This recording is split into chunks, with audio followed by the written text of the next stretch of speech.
আসসালামু আলাইকুম ভিউয়ার্স, আশা করি সবাই ভালো আছেন, সুস্থ আছেন। তো আজকে একটা নতুন এনবিআর আনবক্সিং করব। আনবক্সিং করার সময় আসলে আপনাদের সাথে শেয়ার করতেছি যে আসলে আনবক্সিং করতে কি কি আপনার একটা এনবিআর সাথে আপনারা পাবেন। তো দেখতেছেন, প্রথমে এনবিআর ভিতরে আপনার কেবলগুলো, প্রথম হলো পাওয়ার কেবল, তারপরে আপনার এটা হলো হার্ড ডিস্কে লাগানোর জন্য কেবল, এটা হলো হার্ড ডিস্কের কেবল, তারপরে একটা নেট কেবল, একটা মাউস আর কিছু স্ক্রু, আর একটা হলো পাওয়ার অ্যাডাপ্টার, এগুলো পাবেন। আর যদি এনবিআরটা আনবক্সিং করি, দেখুন এখানে দুটো ফোন দেওয়া আছে। এটা হলো মেন এনবিআর, এটা হলো মেন এনবিআর।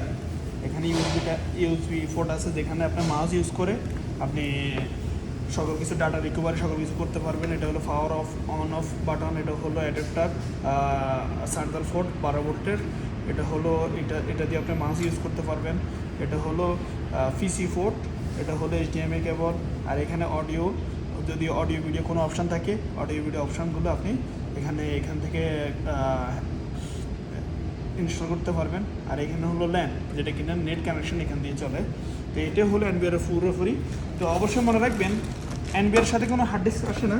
হার্ড ডিস্ক আমাদেরকে আলাদাভাবে কিনা লাগে। দেখতেছেন একটা হার্ড ডিস্ক, এখানে একটা হার্ড ডিস্ক। কিছুক্ষণের মধ্যে আমি একটা ভিডিও দিব হার্ড ডিস্ক কীভাবে এনবিআরের মধ্যে সেট আপ করবেন, একদম অল্প সময়ের ভিতরে। যদি একটা হার্ড ডিস্ক আপনি ইনস্টল করতে পারেন, তাহলে অনায়াসে বাংলার 1500 থেকে 1600 টাকা ইনকাম করতে পারবেন।